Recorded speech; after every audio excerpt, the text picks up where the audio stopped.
Welcome to the ultimate crowdsourced personal finance show. This is your Friday Roundup. You're listening to ChooseFI Radio.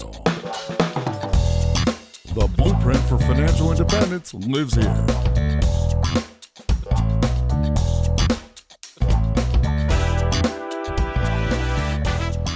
If you're looking to unlock the secrets to financial independence and early retirement, you're in the right place. Stay tuned and join a community of like-minded people who are getting off the hamster wheel and taking control of their lives in the pursuit of financial independence. ChooseFI, your home for financial independence online.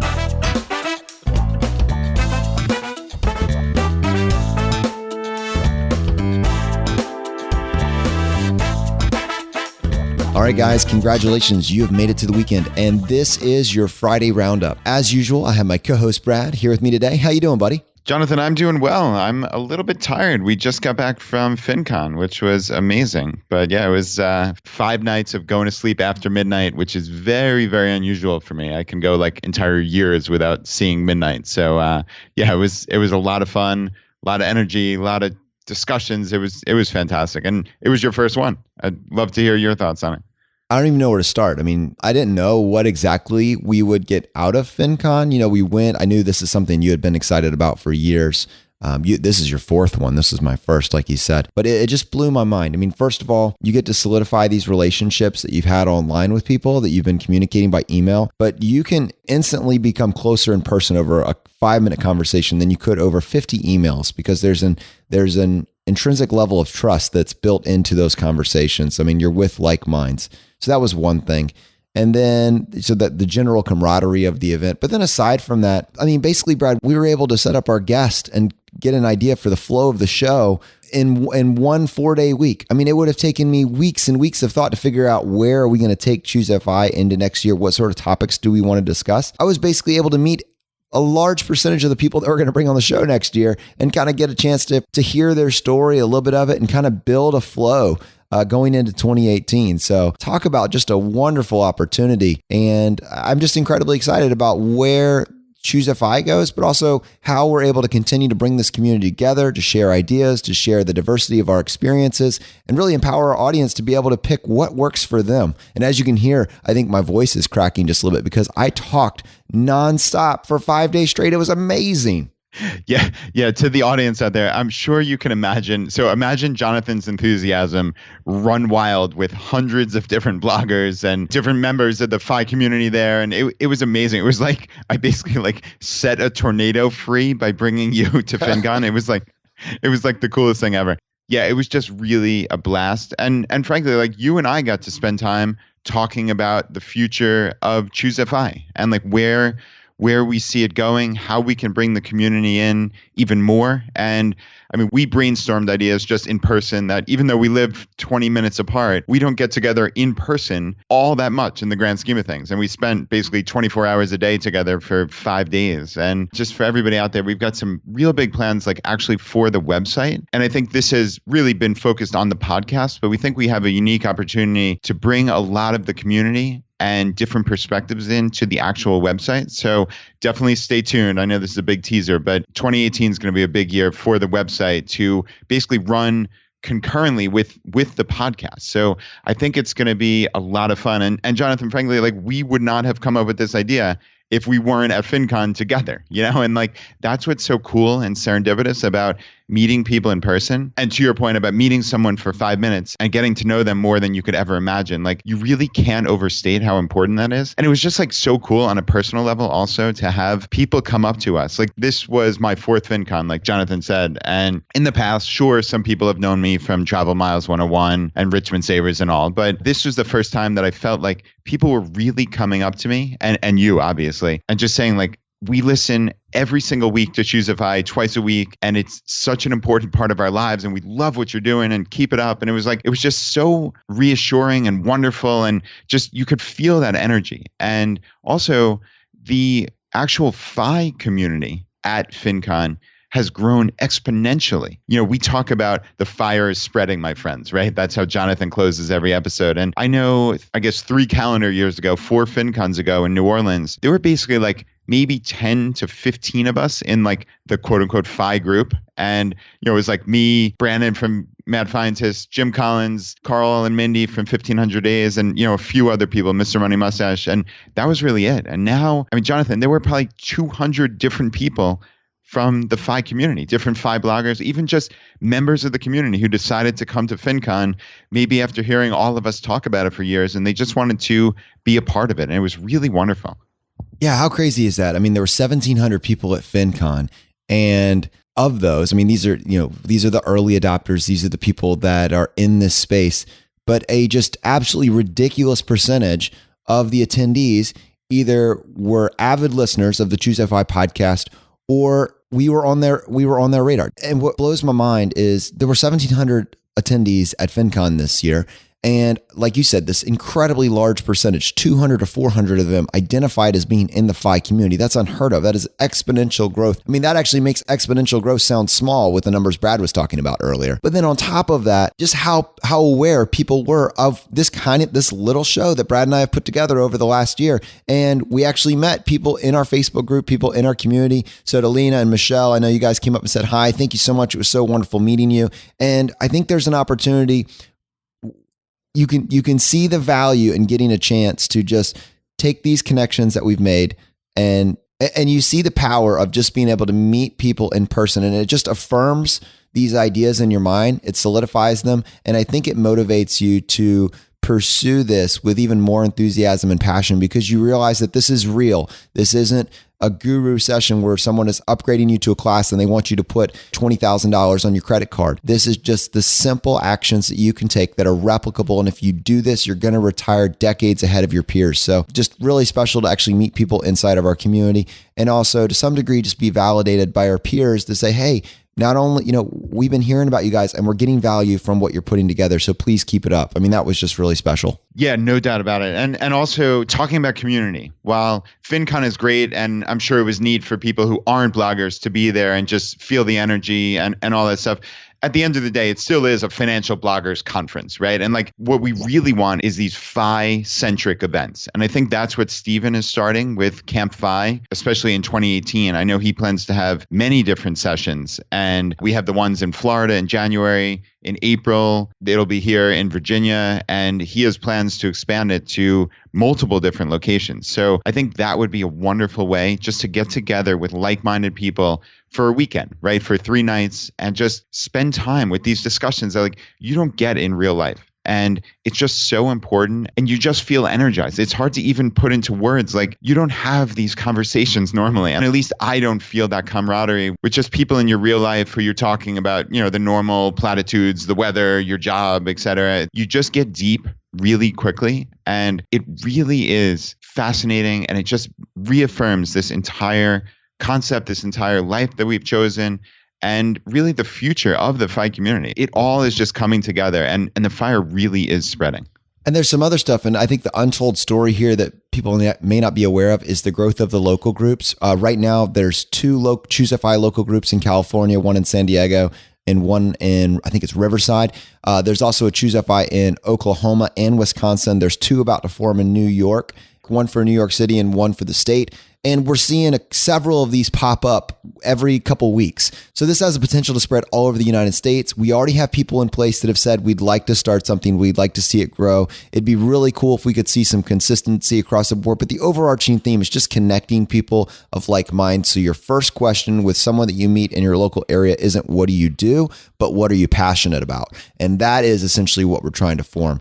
And I think there's an opportunity there, especially as you see these pop up in all of the states and potentially even overseas in Australia and the UK and Canada, that we start to be able to create an infrastructure to maybe even do some sort of FI festival where we're able to connect the community from all over the world and allow those people to connect to people that have had an influence on their life, whose message they relate to. There's something there, Brad. And I think going into the next several years, this is going to be something that grows. And I'm excited that we have Steven, who's already working on these Camp FIs. He's putting all this time into doing 6 of these local meetups.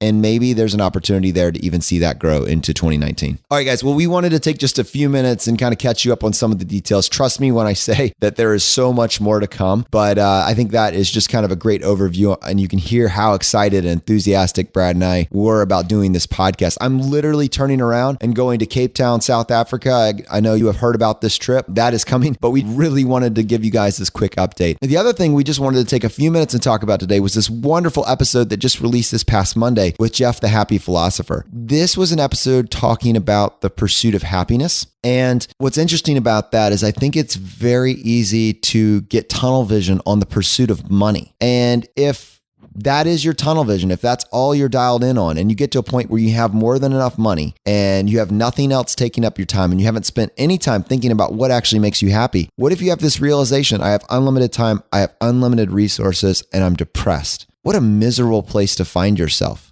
You are not going to be working paycheck to paycheck from cradle to grave. You're just not, because you're in this community. You're taking action week after week. It will force the outcome that we're hoping for you.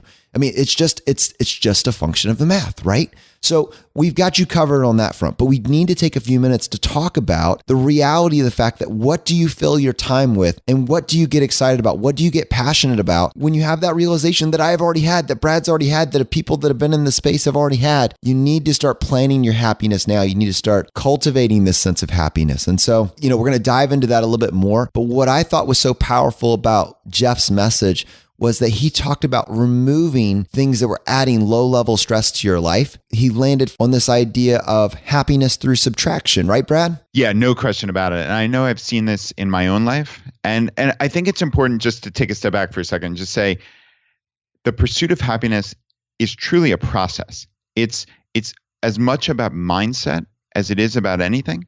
And it's not like one day I'm unhappy and the next day I'm in this wonderful bliss and everything's great and I'm never going to be unhappy again. Like that's not how this works. This is finding things in your life that are bringing you stress and anxiety and pain and trying to remove them. And it's also then, of course, trying to find things that you enjoy, get value out of, are hopeful for, are seeing progress towards.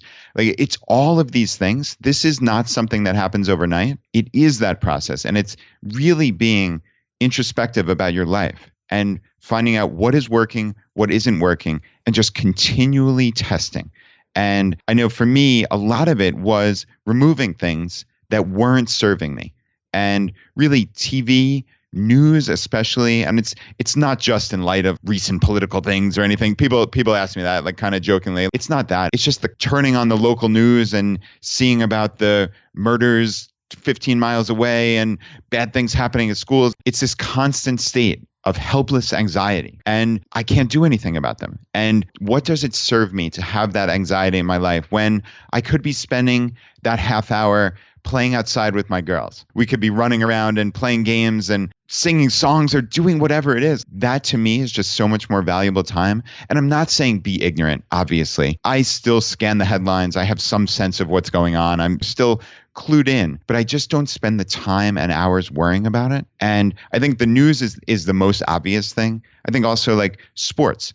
I've taken sports out of my life almost entirely. And coming from the suburbs of New York City where there are two major sports teams in every professional league, and it's just such a part of the fabric of life up there, it was always a thing. Like you had your team and you spent hours upon hours worrying about how they're going to do next year, who they're going to pick up in free agency and all this other nonsense. And like, not to mention the hundreds of hours watching baseball games or whatever it is. And like, I've just cut it out because I realized A, I'm 400 miles away. I don't see the news all that often. And B, it just doesn't help me anything. Like they're not my team. They're just a jersey. We have my parents and my in-laws come down and they're always talking about the teams, especially my dad. Let's turn on all the games. And it just doesn't bring any value to my life. Think about how many hours I've reclaimed just not worrying about sports anymore because it just isn't part of the fabric of my life here.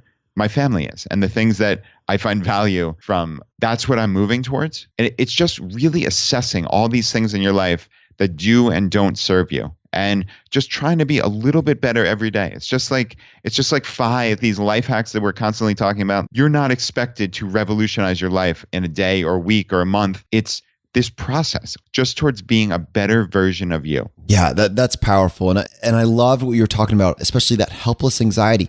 I mean, and that's the point of news. We're in the airport as we're traveling to and from FinCon, and I'd see these mainstream news outlets just on every single TV plastered. And every 5 minutes, it says breaking news, right? Breaking news. And then on the other end of that, they have some pundit come in to give their opinion on something that's being rehashed for days and days and days. The point of news is not to inform you, but to hook you through the next commercial break over and over again, and to rile up your emotions. The way to hook you is to rile up your emotions of fear, anger, anxiety. That's what keeps you locked into this 24-hour news cycle. There is no topic in the world that requires 24 hours worth of news, and yet people are tied to their televisions day after day, stuck on the couch, losing their health gradually, losing their sanity gradually, becoming perpetually tied to this machine that's pumping ads at you at one side and fear and anger on the other side. And it's just, how can you claw yourself back? Well, you could cut the cable. And that's what I did. And that's what Brad has done to a varying degree. And it's funny that we tied that to a pillar of 5, because when we did that, we were doing it from a financial perspective. But the value proposition behind that was that it allows you to reclaim your life in a very literal sense. It empowers you. And Jeff highlighting that, it cemented it for me. If you remember episode 21, the pillars of 5, where we talk about the low hanging fruit and essentially how you can get this machine rolling, we highlighted that, but I don't think at the time I was prepared. I don't think those thoughts had come into line where I could have verbalized how powerful of an effect it is to actually cut yourself out of this vicious cycle of helpless anxiety. And to be able to now verbalize that in a very tangible way for you guys is something that excites me. So, Jeff, thank you so much for coming on the show. You can hear just how powerful that was. And there was some other stuff that we're going to talk about here. I mean, this idea of cultivating happiness. He said this and it just hit me. You can't force happiness, but you can cultivate it. So once you actually go through the process of removing all of these things that are causing this low level stress and anxiety, first of all, you've just created a better baseline to start from. And then you can start practicing happiness like a muscle that's been atrophied over time. You start growing it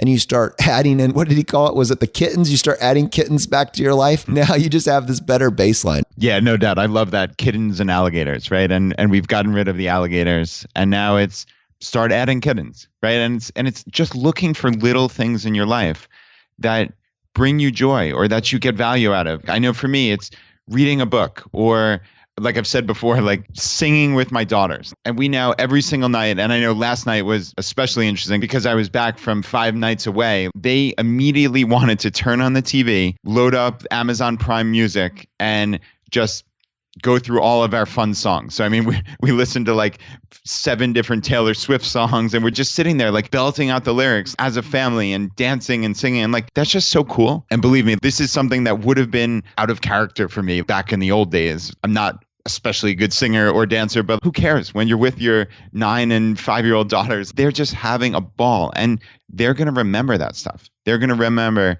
daddy being silly and just loving to sing and dance with them and spend time with them. And it's just so special. And something like that makes me realize just how important these little moments are. So it's find those little moments in your life that do add value and just try to keep repeating them. There was something called the JK wedding entrance dance on YouTube that got like 200 million hits 6 or 7 years ago. That, as silly as it sounds, that thing just brings a smile to my face every single time I see it. And I will link that up in the show notes because I'm sure nobody has any idea what I'm talking about out there. But it's just like find these little things that add value to your life. Just laugh, talk to somebody, sing with your kids, read a book, find these things and add them back. Add those kittens back to your life. And you're going to find yourself just increasingly happier over the course of years. Again, this is a process. This is not 0 or 1, unhappy or happy. It's what can I do to add value to my life and add happiness and add joy to my life over years and decades. That's what all of this is about.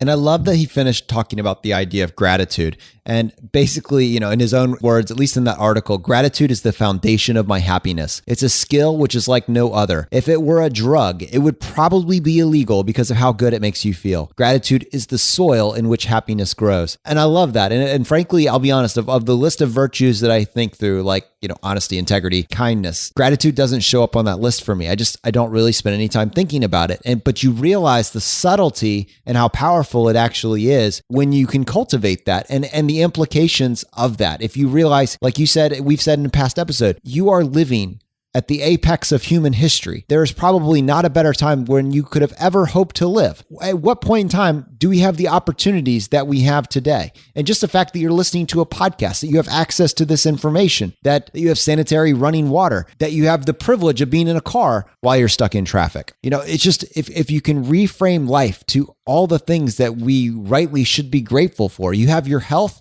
you have your freedom, you have resources. It changes your perspective. And if you can spend more time being grateful and less time being spiteful, your life inevitably shifts with that. The last topic that I wanted to get your thoughts on was just this idea of decluttering. And I'll be honest, Brad, this is just something that I struggle with, just generally speaking. And although I get that dopamine hit once I've actually gotten rid of it and I've established that oasis, it takes some inertia to get moving. Yeah, Jonathan, I think we all struggle with this. I think if it was easy, we would all do it, right? Because it's hard to throw things out because you think, oh, I'm going to need this at some point in the future. But you don't think about the satisfaction you would have by having your life decluttered and having all these things not lying around and just taking up this mental space. So I know Laura and I get screwed up with that sometimes of, oh, we might need this random thing in the future. So let's leave it in this pile where it's been for the last couple of years. And that's the easy way out. But sometimes you have to make hard decisions. And I think this, again, is a larger point about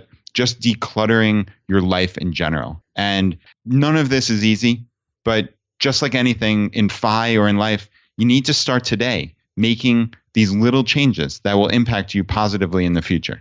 So the second round of decluttering in my home has begun. Brad, I took you up on that challenge, where you told me to have the empty closet and just slowly move things over that I was using. There's only 3 or 4 items in there. Am I going to really have to give away or throw away 90% of my clothing? It's really sad. Oh, that is so cool. So yeah, just to catch the audience up, you have a bunch of closets worth of clothes. I told you to consolidate them down into, I think, 2 and leave the third closet empty. When you wear something, you put it into that third closet. And then 6 months or a year from now, you see what you actually wear.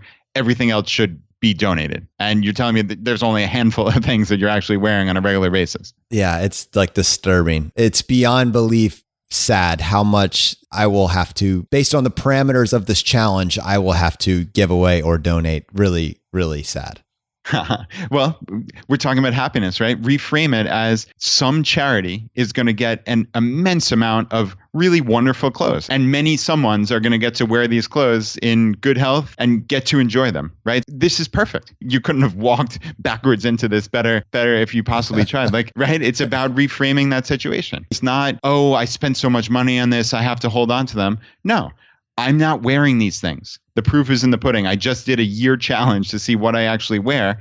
Everything else is donated. That's not a bad thing. That means someone else can get value out of those clothes. That's a cool thing as far as I'm concerned. I hear you, man, but you can't force it. You got to cultivate it. It's growing slowly within me. So this is actually related. Several weeks ago, we were talking about how to go about the process of doing donations smartly. And Karen shared her process with us as well. And I thought this was useful. And it sounds like probably close to what I'm going to try to do. And she says first, she takes pictures of what she's going to donate. Then she gets the receipt once the donation process has occurred. And then when she has some spare time, goes over the pictures, enters the donated items into its deductible, which I think is an extension of TurboTax, which kind of has all the prices built into it. And because the receipt and the pictures are date stamped, she can correlate them easily. And then once it's tax time, its deductible will then incorporate into TurboTax to make that a seamless process. So I use TurboTax myself. And so that is going to be probably the system that I put in place. And when I did donate these items as part of decluttering phase round 1, that is exactly what I did. So Karen, thank you so much for sharing that information. And I thought I would share it with our audience just in case there were other people out there that were kind of trying to figure out what system they would like to incorporate. I have a feeling that you could even game this out a little further by using some form of cloud storage for maybe those pictures, maybe tracking them in some sort of tax folder so you can keep all of this stuff together. More and more, I become convinced that the key to this game is just organization. And as someone that is naturally disorganized or unorganized, I am trying to force myself to change my priorities and just do it right ahead of time, because it's so much easier to do it right the first time than to try to go back 3 months later and figure out what the heck was going on. Yeah, that's great advice. Just keep organized. I know when it comes to anything that seems somewhat complex, it's usually only complex because you waited so long and you have to go back and reinvent the wheel. And if you wanted to keep track of all your yearly expenses, well, if you did it 1 month at a time, like I do, when I track my net worth and my profit and loss statement, let's say my P&L for the year, I log into my bank account every 2 weeks, maybe 4 weeks, and just take 15 minutes and just track it all. That's simple. But if I waited until the end of the year and had 12 months worth of stuff to do, I just simply wouldn't do it, right? Because it's such a mental hurdle. But it's really not that big of a hurdle to just pull out my checkbook, balance my checkbook, and keep track in my Excel sheet all at once. So that's a very minor task mentally, but it's when you try to do something that just seems so overwhelming, you're just simply not going to do it. So I know when it comes to travel rewards, it's the same exact thing. It's travel rewards with your credit card points and miles. It's really very easy to keep track of. Oh, I have to spend, let's say, $3,000 in the next 3 months to hit this minimum spending requirement. Well, if you're just tracking it month by month and just jotting down, hey, I spent $1,247 on my first credit card bill this month, and then you do that in month 2, then you know what you need in month 3 to hit that spending requirement. Whereas if it's the 85th day and you're freaking out, oh, what amount am I up to? And you have to go back and pull out credit card statements or log in, and it's just a hassle. Just take the time to do it right up front. Like Jonathan said, just keep organized and just actually do it. So, that's kind of the running theme from this episode. It's just take action and things will be so much easier. All right. So one of our new segments is focusing on some type of life hack that we've found, either Jonathan and I have found or someone in the community has found. And Jonathan highlighted the website Camel recently that helps you save on Amazon.com purchases. And I know I signed up for that immediately. I said that I was going to take action when we talked about it on the roundup. I did immediately. I typed in a whole bunch of different items that I want to buy theoretically in the next year or two, and I'm just going to get email updates. So that was a cool little takeaway for me. And I actually have one that I came across probably about 6 months ago. It's a website called unroll.me. So unroll.me. And what this does is it takes all of your kind of junky emails that you get every day, all those subscriptions. I get somewhere between 50 and 100 subscription emails every single day. So what it does is it takes all of them and it allows you to put them into one email. So it's one digest email every morning that I get at about 9 in the morning. And it has a little summary of each of those 100 emails that I would have gotten. So that normally would have been 100 times that a little notification popped up on my phone or in my email and would have given me that little dopamine hit that I would have just instantly popped over and checked my email and wasted time, right? Because that's just what we do. We get a notification and we check it. So that's 100 times in a day approximately that I am not getting distracted by this incessant email, which is usually just garbage, right? It's some dopey subscription you signed up for years ago and you just continue to get because you're too lazy to unsubscribe, right? So now I get that one digest email every morning. And it's cool because what they do is when you get new subscriptions, or if let's say just one new subscription popped into your email account and they hadn't sent you an email in a while, the app triggers you and says, hey, you have one new subscription. Do you want to add it to your roll up? It's called. So you just click a button and you can actually unsubscribe also. So that's what's cool is when you first sign up for this and you can connect it with, I connected with a Gmail account, but you can do Yahoo, Hotmail, AOL even. They have, it looks like those are the 4 major services. So if you have essentially any major email account, you can connect this unroll.me. And when you first set it up, they go through the hundreds of subscriptions that they see in the first couple days or week of you having signed up, and you can unsubscribe. You can keep it in your inbox. Let's say it's important, right? It's a quote unquote subscription, but it's something you really want to see. Well, keep it in your inbox. That's absolutely fine.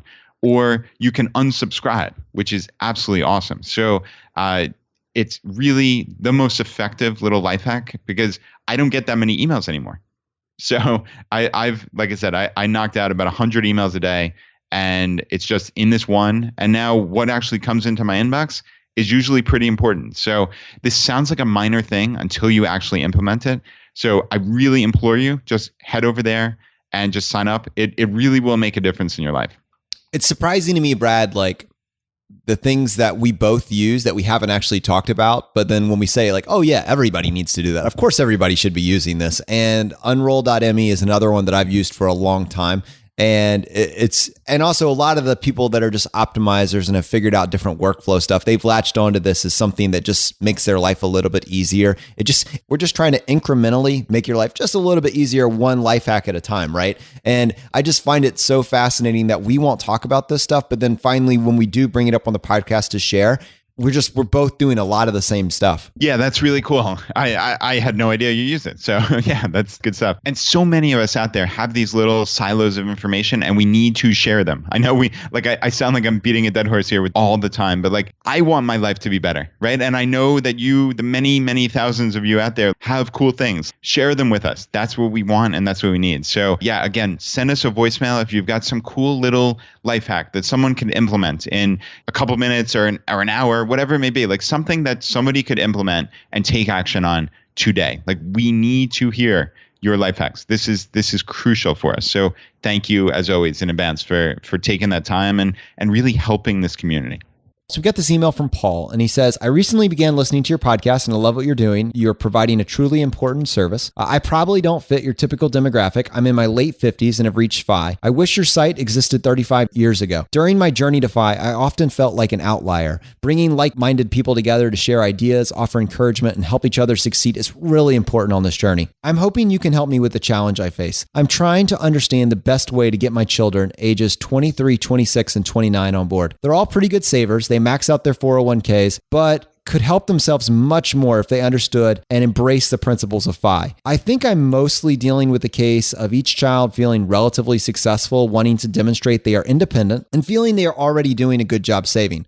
The challenge is, how do I get them to see that they don't know what they don't know? What is the single best podcast or blog post to get them started, to get them hooked on FI? If I'm able to get them to continue beyond the first step, what are the top 5 and in what order should they be consumed? I think it'd be great if you guys could offer an organized curriculum designed to launch the next generation of not yet believers into FI. I think this is just a great place to start with a conversation. I'd be interested, maybe we take this piecemeal, Brad, and get your thoughts on just this situation generally. All right. So this is a wonderful email from Paul. And Jonathan, the easy answer would be to say, introduce them to our podcast, right? Like you and I specifically set up 2 different podcasts that we think are the perfect kind of building blocks for FI. And that's episode 38, which is the why of FI, and episode 21, which is the pillars of FI. So we very specifically made that for the answer to this question. Now, do we think those are the only ways to get into financial independence? No, obviously not. I mean, I know personally, I used to recommend that people read 2 very specific articles from Mr. Money Mustache, and they were The Shockingly Simple Math Behind Early Retirement and How to Go from Middle Class to Kick-Ass. Now, I think those 2 articles, for a certain segment of the population, if you're math inclined, if you're an accountant, if you're an engineer, if your brain is already attuned to this type of stuff, many people will read those articles and just say, okay, I get it. I'm on board. Where do I start? So like I know a small segment of the population definitely will just get it no matter what, just by reading those 2 articles. It's done. It's over. That's it. I think the larger percentage of the population would want to hear that why behind why we're making that decision, right? It's not just about frugality. It's not about depriving yourself. And Jonathan, that's what we created very intentionally with the episode 38, the why of FI. Yeah, we realized that 21, the pillars of FI, while it will get you to FI, if you do that, you will hit FI decades ahead of your peers. But it's not enough for some people. They got to go back to that source. And we actually have created an essential listening list. Wow, that's difficult to say. Let me try that again. We actually have created an essential listening list, which we have put in our vault. I don't know if you are aware of this, but to our audience, we have actually created a crowdsourced vault to put all of our spreadsheets, recipes, tools, video tutorials, and it's kind of growing over time, master budget files inside of this vault. And it's both resources that Brad and I have developed, but also our community has shared with us, built on their own, and they wanted other people to be able to access it. This was just an easy way for us to give you access to this digital locker where you could get these anytime you wanted. And we put a file in there called the Essential Listening Guide. And in that, Brad and I took some time to think through how would we recommend, obviously we tried to have this content build on itself, but there is an organic flow to this that looking back, we have an order that we think these episodes should be tackled. And while we would love for you just to start with us now and go with us into the future, we think there's incredible value from following that thought progression, and it will allow you to have a much more well-rounded perception of this community. So there's two aspects to Paul's question. One is, how can I get my kids that are already doing decently well to latch onto the fact that they can be doing so much better, and there's so much that they don't know that they don't know? And I have some clarity on that unfortunately is due to experiences I've had in my personal life. And that is, to some degree, you giving someone information directly one-on-one isn't enough. When I have had these conversations with just an individual that I think will benefit from this, outside of the ChooseFI, outside of maybe the online connections, outside of somebody finding us and talking to us about it, when I just personally one-on-one go and try and have a conversation with somebody about it, I rarely see that light bulb moment right then and there. I wish I could tell you otherwise, but obviously I've thought about this stuff a lot. I've polished the message, but even with that in mind, when I try to do this one-on-one, it just doesn't work as well. But what does work is when they've been primed for it to a degree, or they stumble on it on their own because of maybe a seed that someone else has planted. That's the value of the FI community, and also what Brad and I have spent so much time curating and trying to build. If you have someone that's primed and receptive to the information, it may not work coming directly from you, but if you can point to it and then they feel like they have stumbled on it on their own, the floodgates come wide open. And that's why we just wanted to build a couple of these ultimate guides that you could reference someone to, so you don't have to be the one to give them the elevator pitch. You don't have to sell them on it. The heavy lifting's been done for you. You just have to plant the seed and then point them in the right direction. So definitely go check out the guide. That's in the vault. Just go to ChooseFI.com/vault. Access is totally free and will always be totally free. But once you pull up that guide, in my mind, there's about 20 or so episodes that are listed, but I just want to give you the first through and talk you through why I think it's so important to start with those. The first one is the why of FI. We just mentioned that. That is the basis for everything. You need to understand why. Behind that is the pillars of FI. These are the most accessible levers that if you do even a few of these, you will literally retire decades ahead of your peers. Both of those are very powerful, and it's hard to ignore them. So if you're willing to get through those two episodes, I have a few more right behind it that I think you should consider as well. Another one is episode 29. This is one that I didn't think was going to be quite as powerful as it was. And it was this idea of the aspiring minimalist versus the reluctant frugalist. And it was this idea that while, yes, many people are predisposed to FI because maybe they're engineers, they're math friendly, they're accountants, other people want to win. And ultimately, if you understand someone's internal motivation and you cater to that and you build a story around it, people can end up at the same result, even though they're coming from wildly different places. The next one was episode 19, and this is JL Collins. This is Index Fund Investing. His articles on the stock series were the single biggest light bulb moment for me with regards to investing. And we were borderline obsessed with index investing just because it allows us to have a set it and forget it approach to our investment strategies. And what we find over and over again is that people get burned because they try to do something too complex, which then relies on their emotion to carry them over their investment years. And usually whenever you're relying on your emotion and how you feel, things go south. This takes all of that out of the way, and it builds a baseline that you can build off of. I don't think, certainly there are other ways to invest. Certainly real estate is a viable option for many people. Certainly there are people that have figured out other ways to do it. But I think as a cornerstone of your investment strategy, both of us strongly believe that episode 19 is where you should start. And then right behind that, we talked about it even further in the roundup, which was 19R. Right behind that is travel rewards. The reason this is included so highly is that I think many times people associate frugality with not being able to do stuff. And what we find over and over again is that our community is able to live way more exciting lives than people that are just tied to the hamster wheel, because one, they've reclaimed their time, and two, they figured out how to do things that are prohibitively expensive for other people for a fraction of the cost. So, I mean, just those 5 episodes right there will hopefully just grab your attention and keep you on board. And many times after you've gone through just a few of these, you realize, oh, wow, maybe I should just go back to the beginning and listen to everything because I'm getting something out of each of these. But certainly these are ones that in my mind, you need to start here. And then I'm very quickly just going to mention a few others in case people are taking notes. Episode 24, the milestones of FI, lets you know that yes, while there's a beginning, and maybe the beginning is being just broke, finally getting out of debt and being broke, and the end is financial independence, there is a continuum that is worth documenting and sharing. And then the roundup that went with that 24R talked about all the checkpoints of FI. And it's this idea that you're continually getting more power on your side of the equation the longer you're able to create space between your income and your expenses, and you use that space to buy your freedom. And then episode 16, Second Generation Fire, talking about the value of not just focusing on this for yourself, but for your kids. Episode 30, The Side Hustle with Alan Donegan, talking about this idea of multiple income streams. Episode 33, Design Your Future with Dominic Cortuccio, talking about designing a lifestyle in your immediate future that you can actually get excited about. And then episode 28, The Order of Operations. There's many other episodes that are on this list that, and obviously I'm biased, but I think you should listen to every single episode that we've put together. There was a reason that we found time to do it. I think you'll be encouraged. I think it's a good use of your time. But go check out that essential listening guide. Those are 10 episodes right there that are can't miss episodes. And I think will hopefully be enough of a hook to allow them to decide to explore this further. Yeah, I mean, that's quite a list, Jonathan, and there's certainly something for everyone there. I think if Paul's kids actually sat down and listened to those 10 episodes, I would be shocked if they didn't take away something of significant value. And that's not to say that every single item is going to resonate for everyone listening out there. Like that's the beauty of a show like this. That's the beauty of the financial independence community in general. We don't think that everyone needs to pull every single lever. Like Jonathan always says, there are hundreds of these different levers that you can pull. And if you're just a little more optimized, a little more intentional, you're going to make the decisions that work for you.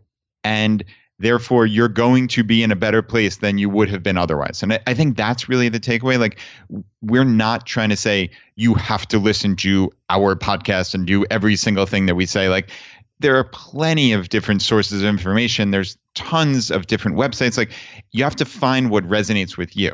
And not only the message, but the messenger, right? So we try to make this accessible for regular people who are looking to get started with financial independence. And I think that certainly works. And if your kids don't like our podcast for some reason, there are plenty of other blogs. You need to find like what type of message and what type of messenger stick out for them and go from there. But yeah, I think that list is certainly a good place to start.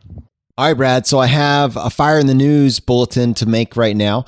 Jennifer shared this link with us, and it's a Bloomberg article that we're going to link to in the show notes. It basically says, if you invested your money, all of your money at the peak of 2007, right before the crash. So hear how valuable that is. You invested all of your money in 2007, and then the next day, the housing bubble popped, everything imploded, and it went down to the very bottom.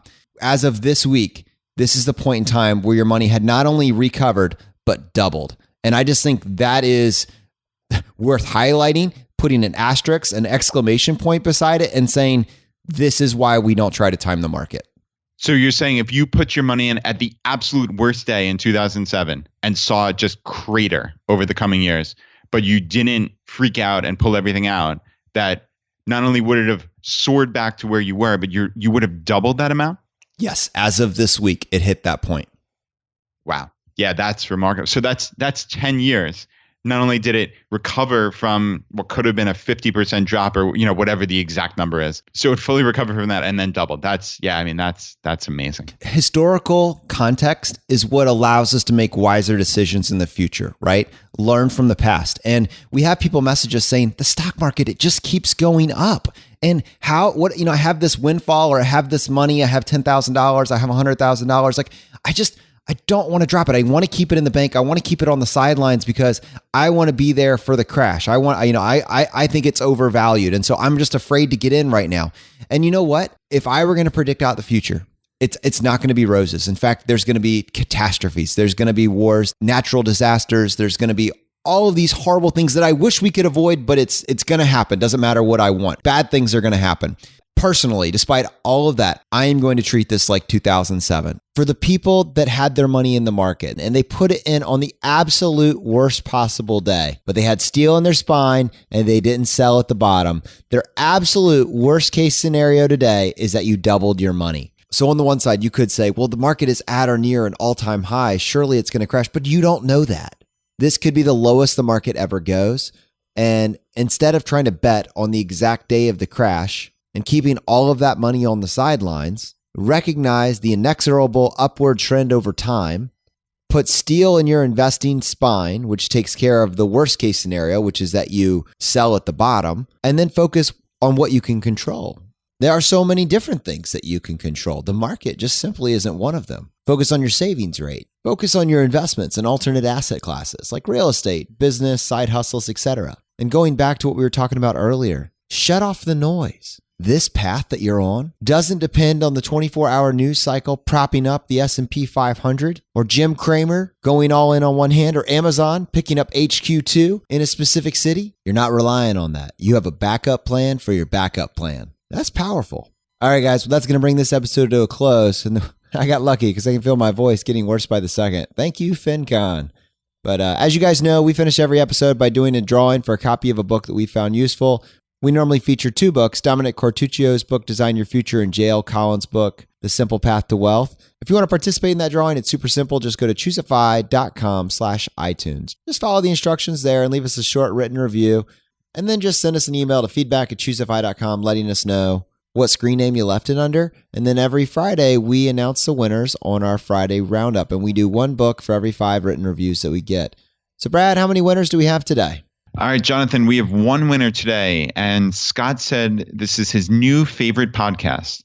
Started listening a few months ago, and I haven't been this excited since I woke up Christmas morning in 1983 and found Santa left me a Nintendo. Every episode is packed with loads of information and real-world examples to help anyone at any stage of their life to follow and succeed. You know, the Super Nintendo is still my favorite video game system of all time. Even after all these years and all the different game systems that have come out, it's a Super Nintendo, man. So I get that. Jonathan, isn't Nintendo re-releasing the Super Nintendo this year or like imminently? Don't tease me, Brad. I don't know about this. No, I'm almost positive. So last year they had the NES Classic Mini, which was like the craziest thing. They only produced like a couple 100,000 of them and could have sold probably 5 or 10 million. I went up getting really, really lucky and getting it for like $60 retail price. And the thing is amazing. It has 30 games, including all the original Mario Brothers. It has Final Fantasy, Legend of Zelda. It has like all these classic games. And I've been playing Mario Brothers with my girls, which has just been a ton of fun. And I'm 99+% positive that they are releasing the Super Nintendo Classic, like I said, any day now. So definitely look it up. Oh man, I got my Christmas present locked down. That is going to happen. That would be amazing. If they just release a wireless controller for the Super Nintendo, then my world is perfect. Yeah, that's awesome. They're definitely wireless controllers for the NES Classic, so I have to assume they'll have it for the Super NES. And yeah, you know, it's funny. I just Googled this, and it looks like it's coming out in the next couple days, actually. So yeah, you want to check it out. Okay, that's awesome. I will let you guys know. Hey guys, thank you so much for listening to the show today. Do us one favor, take action on this one thing. It'll really help us out. Just take a second and press the subscribe button on the platform that you're listening to this show on. We are on iTunes, Stitcher, Dogcatcher, Player FM. We will be on your streaming app of choice, but if you just take a second and press the subscribe button, it lets the platform know that you place value on this show, helps us rank more highly, and it's just a super easy way for you to help us out. And thank you so much. The fire's spreading, my friends. We'll see you next time as we continue to go down the road less traveled. You've been listening to ChooseFI Radio Podcast, where we help middle-class America build wealth, one life hack at a time.